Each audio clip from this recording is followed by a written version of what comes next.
मना प्रार्थना तुझ लायक आहे, रघुराज थकीत होऊन पाहे, अवज्ञा कदा होय दर्थीन कीजे, मना सज्जना राघवी वस्ती कीजे।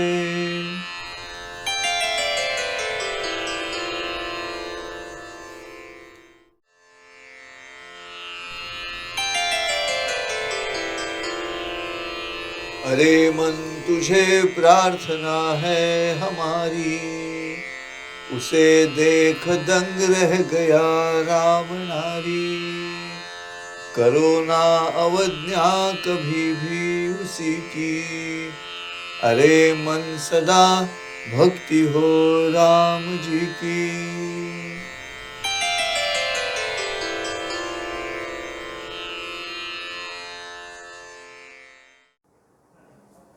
नमस्कार, विश्व शांति दर्शन चैनल पर आप सभी दर्शकों का हार्दिक स्वागत। अब विश्व शांति दर्शन चैनल पे अलग अलग प्रोग्राम्स बढ़ते ही जा रहे हैं। उन प्रोग्राम्स में विविधता है और इसलिए जहाँ तक सकारात्मक खबरें हैं वैसे ही गीतों के बोल बड़े अनमोल, ऐसा भी एक प्रोग्राम है जिसके माध्यम से हिंदी फिल्मों के जो गीत हैं उन गीतों में छिपा हुआ अध्यात्म क्या है ये आपके सामने प्रस्तुत किया जाता है, ताकि ये पुराने गीत जब हम सुनते हैं तो मन को तसल्ली मिल जाए। नए गीतों के बारे में तो बोलना अच्छा नहीं होगा, क्योंकि जहाँ तक रिदम इन्फ्लुएंस गाने हैं वहाँ पे सुर की खामियाँ हैं। और भी कई प्रोग्राम्स है जो संत धारा करके शीर्षक के अंतर्गत चलता है। उस प्रोग्राम में महाराष्ट्र के या भारत के संतों के बारे में आपके सामने संवाद प्रस्थापित किया जाता है। मैं जो मालिका चला रहा हूँ उस मालिका का नाम है मन के श्लोक। समर्थ रामदास जी जो महाराष्ट्र के महान संत हैं, जिन्होंने छत्रपति शिवराय को मार्गदर्शन किया। संत और राजा जब इकट्ठा आते हैं तो धर्म संस्थापना होती है, और उसका उत्तम उदाहरण समर्थ रामदास जी और शिवाजी महाराज है। ये जो समर्थ रामदास जी उन्होंने बड़ा साहित्य निर्माण किया है। उनका सबसे बड़ा साहित्य उसका नाम है दासबोध, जिसमें मनुष्य के आचरण के बारे में लिखा गया है। मैं जिस श्लोक संग्रह पे आपके साथ बात कर रहा हूँ उसका नाम है मनाचे श्लोक। मराठी में है लेकिन उसका रूपांतर मैं कर रहा हूँ मन के श्लोक। और आज तक हमने 37 श्लोक आपके सामने प्रस्तुत किए हैं। आज का श्लोक क्रमांक है 38। और प्रभु राम जी के बारे में इस श्लोक में समर्थ रामदास जी क्या कह रहे हैं, मनुष्य को सूचना क्या दे रहे हैं कि क्या होना चाहिए। वो कह रहे हैं, अरे मन तुझे प्रार्थना है हमारी, उसे देख दंग रह गया रावणारी, करो ना अवज्ञा कभी भी उसी की, अरे मन सदा भक्ति हो राम जी की।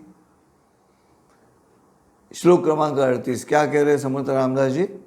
समर्थ रामदास जी ये कह रहे हैं कि अरे मन तुझे प्रार्थना है हमारी।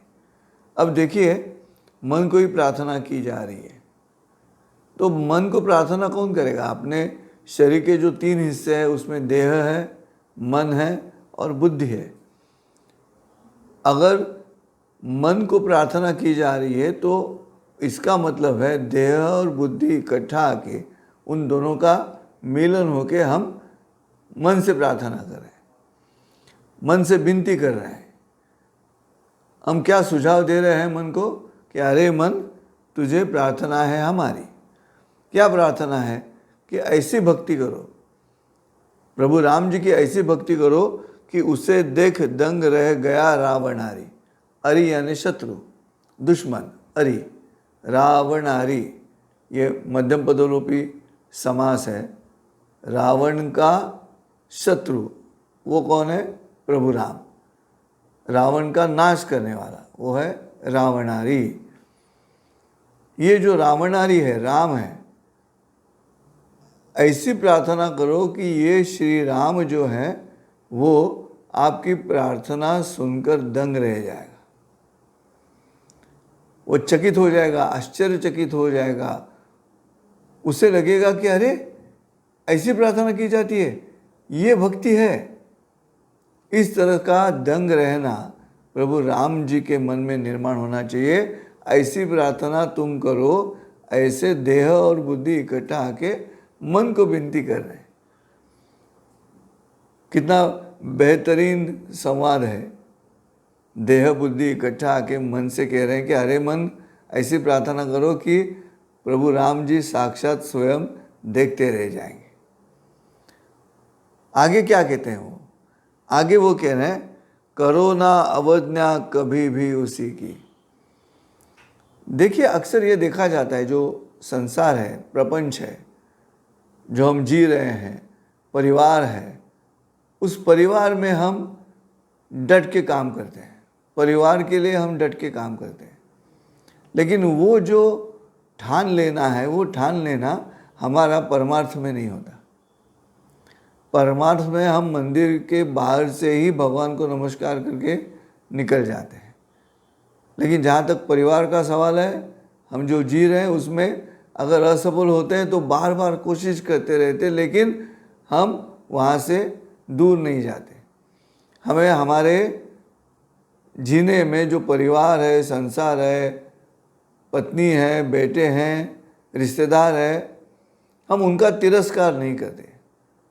हम उनसे झगड़ा करते हैं, लेकिन हमें मन में वो लोभ रहता है कि ये सब मुझे चाहिए, मुझे चाहिए और चाहिए और चाहिए।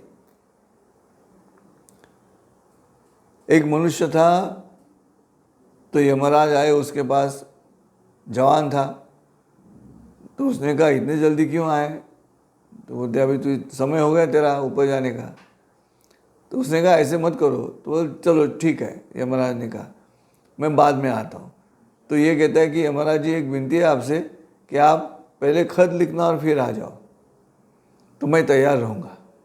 परिवार में प्यार करता था, तो जैसे जीना शुरू हो गया और शादी हो गई, बच्चे हो गए, बच्चों को बच्चे हो गए, अब पोते के साथ खेल रहा है, तब तक क्या हुआ, उसके दांत गिर गए, बाल सफ़ेद हो गए।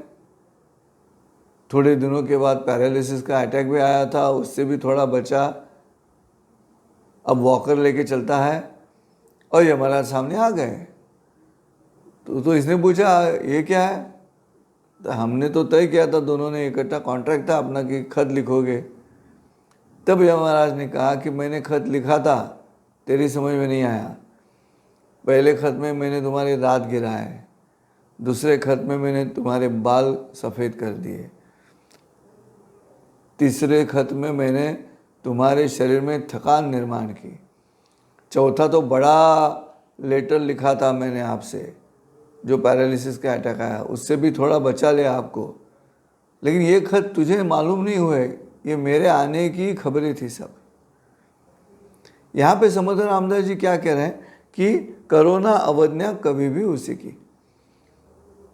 वो जो परमार्थ है उसकी अवज्ञा मत करो। हम उल्टा करते हैं अक्सर, हम परमार्थ की अवज्ञा करते हैं और जो स्वार्थ है, जो पारिवारिक हमारे लोभ है, उससे ज़्यादा प्यार करते हैं। और डट से प्रयत्नवाद जिसे कहा जाता है, बार बार कोशिश करना, निग्रह की जो बात है, वो हमारे परमार्थ में नहीं लगाते, हम लगाते हैं स्वार्थ में। और वो मत करो। परमार्थ की अवज्ञा मतलब प्रभु राम जी की अवज्ञा होगी, और प्रभु राम जी की अवज्ञा होगी तो क्या होगा? विनाश होगा। और इसलिए इस श्लोक में कह रहे हैं, एक तरफ अर्थ ऐसा है उसका कि उससे देख दंग रह गया रावणारी में, प्रभु राम जी खुद स्वयं आश्चर्य से देखने लगे। एक, या तो तुम प्रभु राम जी की तरफ आश्चर्य से देखो, उनका हर एक रूप, आदर्श बंधु, आदर्श राजा, आदर्श पति, आदर्श शत्रु, आदर्श धनुधारी, आदर्श समाज सेवी, ये सब अलग अलग रूप जब देखोगे कि तुम्हारे मन में वो आश्चर्य होना चाहिए कि वाह क्या रूप है भगवान का। तो इस श्लोक में दोनों अर्थ हैं, या तो तुम रावणारी का मतलब राम जी का रूप देके तुम्हारे मन में आश्चर्य निर्माण होना चाहिए, आश्चर्य होगा तभी मन में भक्ति निर्माण होगी, और या तो तुम ऐसी प्रार्थना करो कि स्वयं प्रभु राम जी आश्चर्य से देखते रह जाएंगे। और इसलिए क्या होना है वो चौथे चरण में लिखा है कि अरे मन सदा भक्ति हो राम जी की। मन में राम जी का रहना आवश्यक है। राम जी के मन में आप रहोगे कि नहीं ये पता नहीं, लेकिन अपने मन में राम जी तो हम ज़रूर रख सकते हैं। बस वही करना है, नित्य वही करना है। फिर एक बार ये श्लोक आपके सामने पढ़ता हूँ मैं, और फिर एक बार चिंतन कीजिएगा क्या कह रहा था मैं।